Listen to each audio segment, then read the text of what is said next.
All right, we're gonna leak search this guy here on a man lift because this unit is very high in the air. So we're going to open the panel up and see what we got going on. I haven't found anything yet with the heated diode and the ultrasonic on the evaporator. I've been over it for, I don't know, I've been going over it for about 15-20 minutes now. So I think I might move on to the outdoor unit. I'll leave this open.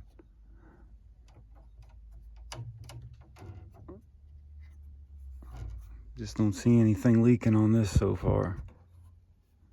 Might be a little bit of oil there. I might double check this area. All right, this is the PM sheet from May 23rd, which was 2-3 weeks ago. And his suction pressure was 86, liquid line pressure 244, superheat was 30, subcooling was 2.7. Outdoor temperature was only 63 degrees. I'm gonna check capacitor. So yeah, that does look low. Let me check to see what his temp splits were. All right, by this, it looks like he had almost a 20-degree split though. Because I've been looking for this leak and I cannot find one. Clean evaporator, cool oil, clean, replace it, clean. Okay. Nothing crazy there.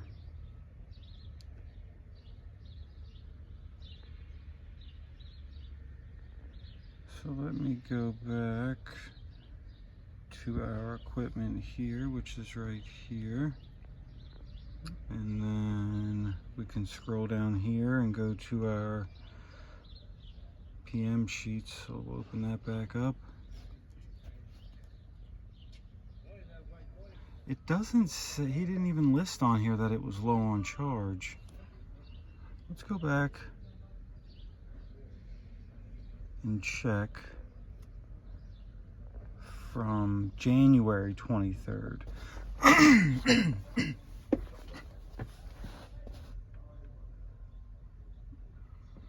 So it doesn't look like they took refrigerant readings in January, which is fine. We don't always take refrigerant readings. All right.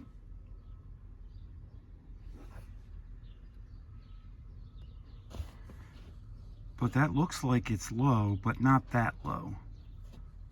So I'm about to turn it back on and check it again and see where we're at right now. Yeah, it is low. Weird thing is I can't exactly find a leak though. So what I'll probably do with this one is go ahead and replace all the valve cores and then add some AC leak stop, whether it be the one and done or the smart seal,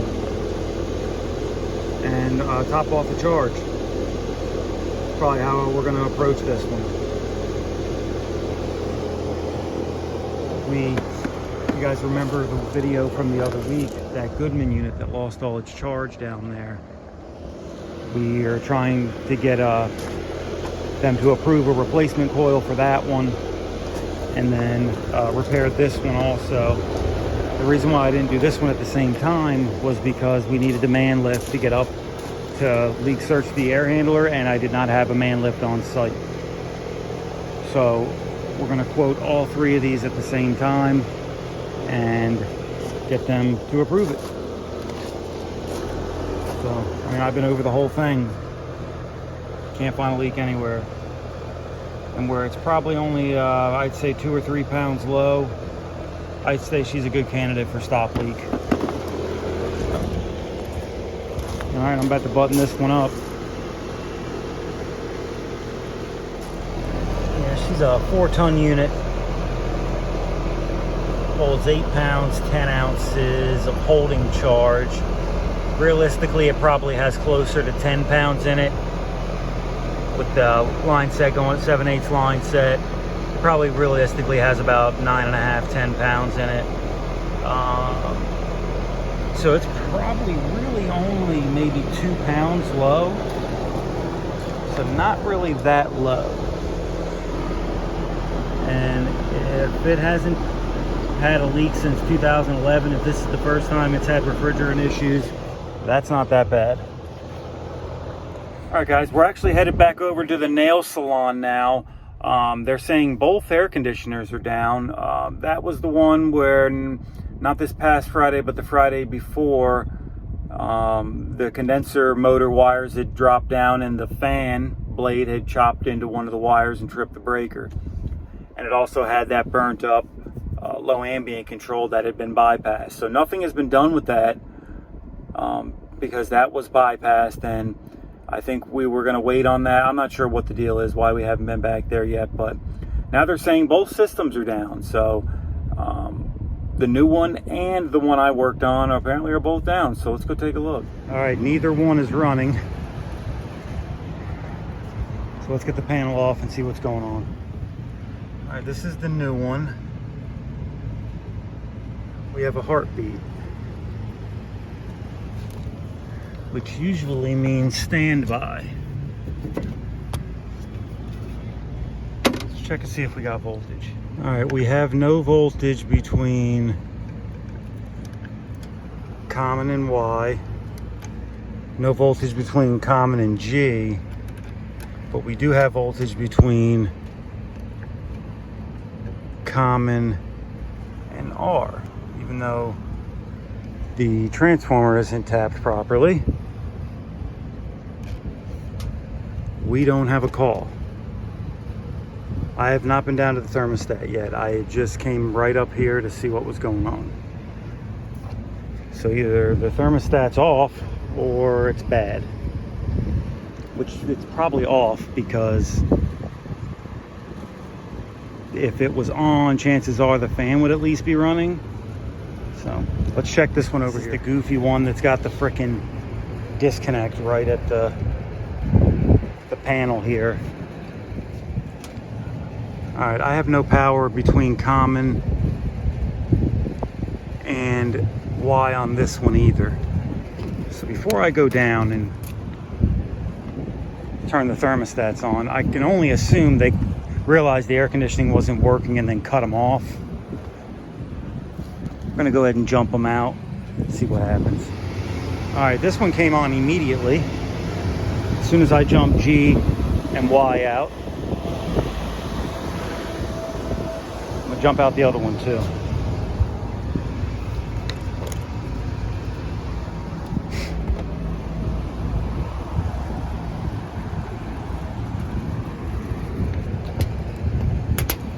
I didn't go downstairs right away because these guys are freaking assholes in there.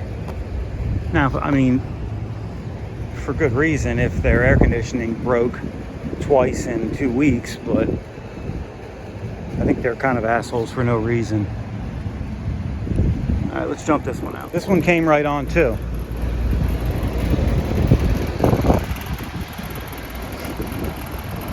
Well, I'll be dipped.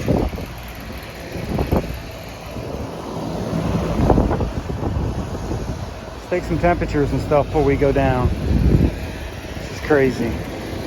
Like I said, I can only assume they turned the units off when they realized they weren't working. This one's already started to make water. Maybe it froze up. Oh, they're both now making water. This one has got a 60-degree supply. Haven't checked the return yet. Let's check the supply temp on this one. All right, so a 61-degree supply, 60, about the same, really. Same as the other one. Let's check return temps. All right, we got about a 75-degree return on both of them. So we got like a 15-degree split on both. I would be alarmed with that, but where they're both doing the exact same thing, I'm not too concerned. So I'm about to go in now and see why the hell they turned these thermostats off. Yeah, I couldn't get any of that on camera because I got to respect their privacy, but And there's a pretty bad language barrier there, but the thermostats were off. And I had one telling me that they turned it off because they don't need it today. And then I had another one telling me they turned the one off because it wasn't working. So I don't know. And they said they did change property managers. So I don't know if they were complaining to the property manager that this thing went down last week. It's hard to tell. But I'm going to go over both of them, make sure they're working. That's about all we can do here. We got to do our due diligence. But honestly, I think the problem was the thermostats were just off. But we're going to check them out anyway. Now that I'm running the conversation back in my head that I just had with what I believe is the manager here, he was saying that this one here sometimes doesn't work. And I think changing management companies has a lot to do with this, because we replaced this unit this past winter.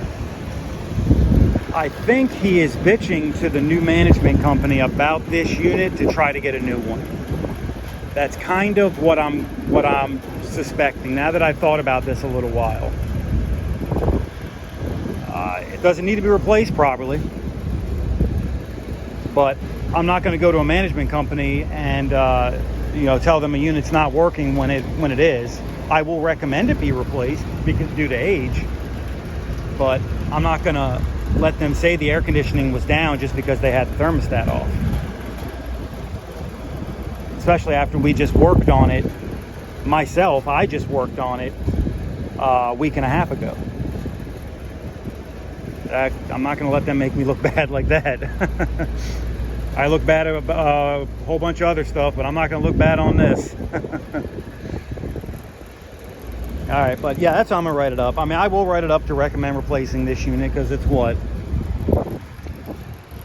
I'm not sure what this date code is, but this unit's at least from the late 90s, early 2000s. So, all right, I'm not going to beat these ones up too much further. I'm going to have to pack this thing up and get up out of here. I don't know, you guys.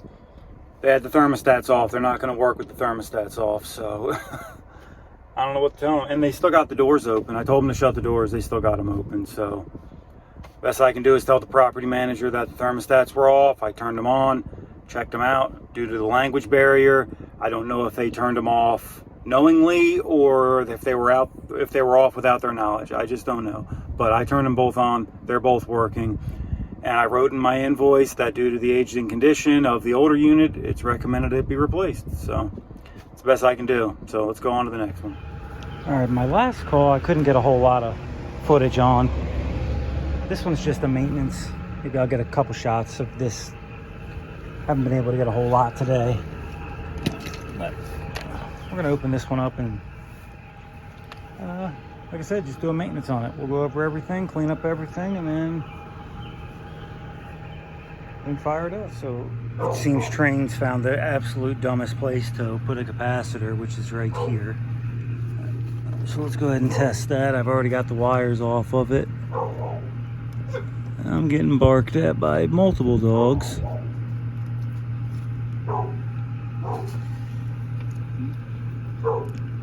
This is supposed to be a 40 microfarad capacitor.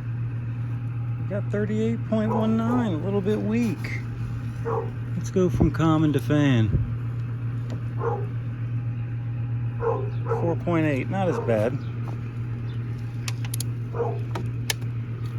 Man, I'll tell you what, summer's coming. I think this is probably the most humid day of the year so far. The sun's been in and out, but when it's been on, good Lord, it's been hot. And I'm back here where the dogs shit and piss. So it smells lovely. Let's check this contactor coil next. All right, so let's test this contactor coil. Oh, looks like we're about 10, almost 11 if I can get it on there. 10.8, so we're a little weak. Weaker than usual. It doesn't look really burnt up. Doesn't look that bad at all. This one might actually supposed to be that reading. Most tube holes that I find are around 12 or 13. But this one's reading 10.8, so I mean, I'm not gonna write it up as it needs to be replaced because it doesn't look bad at all. All right, we do have star capacitor and potential relay down here.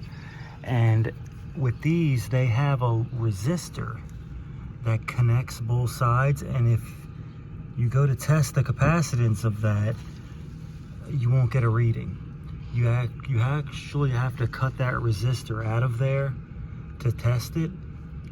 So I usually don't bother with that. I just take a look at it, make sure it's not leaking anything, and make sure the little, I call it the little button, but the little top piece, there's nothing leaking out of it. You can't really see it from here, but this capacitor looks good. We want to make sure the potential relay is mounted in the correct position. It has a arrow on it that says this side up, and it is mounted in the correct orientation. So all that's good. This transformer is not original, I can tell, because this is a train unit and that's a total line transformer. Total line is made by Carrier. So someone didn't fasten that in there very good when they replaced it. And we're just going to do an overall observation. Make sure we have no burnt wires, nothing rubbing, anything like that.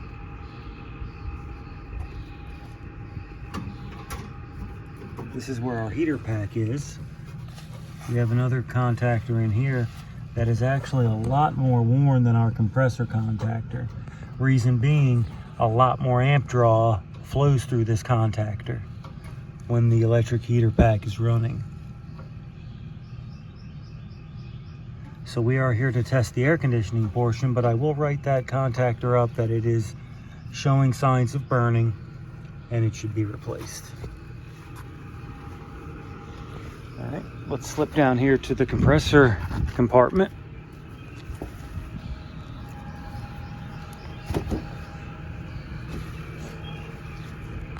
And we'll check for any burnt wires, anything that might rub out. See, all these wires look pretty good and fastened through here, so very small chance of a rub out there when they have that many zip ties on it.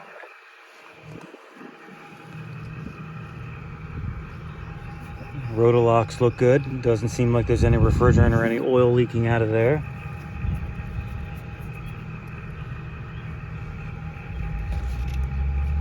All that's solid. Don't see any signs of oil. Tons of ants though. Valve cores don't seem like they have any oil on them. Good. We do have some microbial dirt, whatever it is, right here on the blower.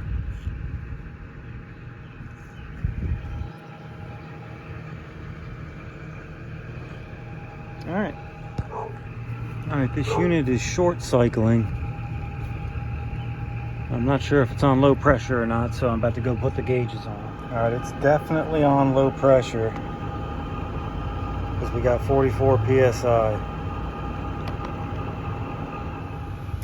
So I think we have an issue with our TXV here. I think it's just slammed shut. Here's the crappy thing about this. I just replaced last year the heating TXV. And now this TXV slammed shut.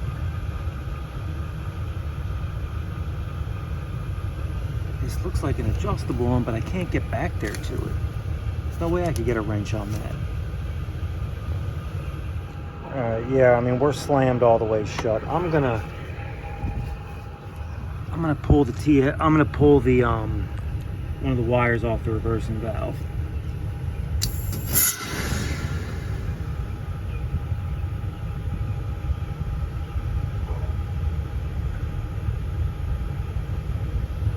That certainly reversed the flow of refrigerant.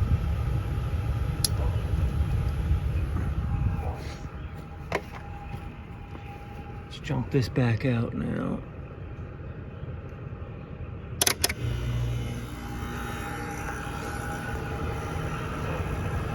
I have just the contactor jumped out so it won't kick off on low pressure. Do not do this unless you're comfortable in what you're doing.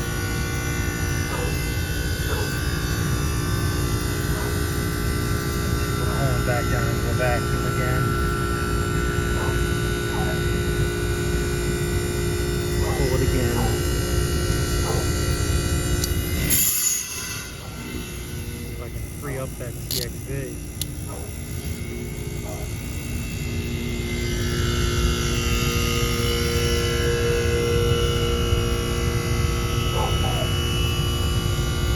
I don't think it's gonna happen though. I think it's slammed shut.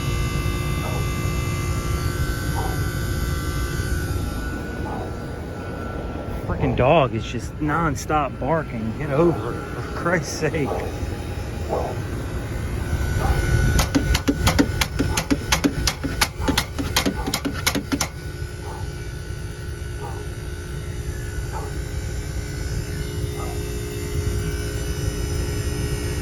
Alright, yeah, it's stuck. Yep, it's stuck. There's not a whole lot I can do about that. Alright, since this TXV is stuck, and there's really not a whole lot we can do about it, I'm going to try cutting the power head here. Cutting this right here. And we're going to see if this thing will open. Alright, I didn't cut the sensing bulb because I don't think that would have made a difference. I think the valve's just stuck. It works in heating mode, works perfectly in heating mode. Just doesn't work in air conditioning. So we're gonna need a valve. Of course, the customer isn't gonna be thrilled because I just, like I said, put a heating TXV in it last year.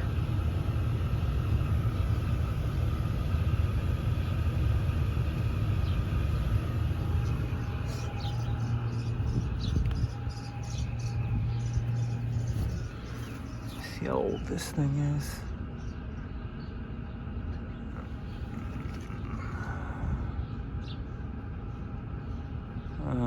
2011, so it's 12 years old. No, we'll give her an option on replacing it.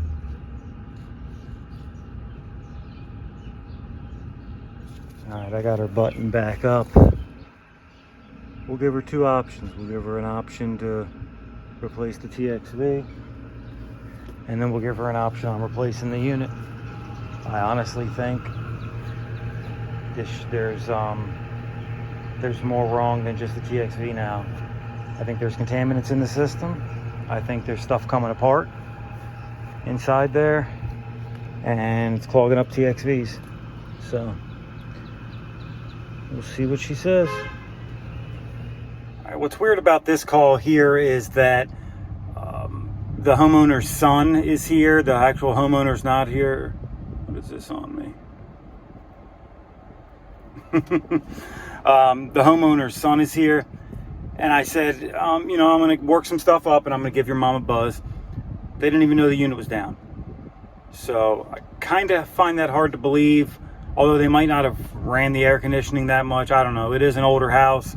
Older houses sometimes stay pretty cool, but you never know, man. But that TXV's definitely stuck and it's not working. So we're going to give her a couple options: replace the TXV or replace the unit. So I hate to see her put another TXV in this thing.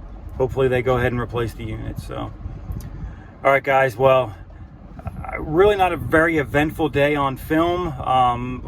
My one call in between this maintenance and the package units was I wasn't able to film because I had the homeowner, the customer, right there with me the whole time, and I respected their privacy and didn't film anything. So, but that's going to be it for this one, guys. So I'm really close to 1,000 subs. So if you haven't done so already, please subscribe to the channel and like the video, give it a thumbs up. And that's it for this one, guys. All right, I'm off to the next one. Oh, and I finished just in front of the rain. As soon as I pulled out, it started raining. It's been threatening of rain all day long. Like all day, it's looked like it's gonna rain. Either that or the sun will be shining its ass off. But glad I finished right before the rain. Sweet.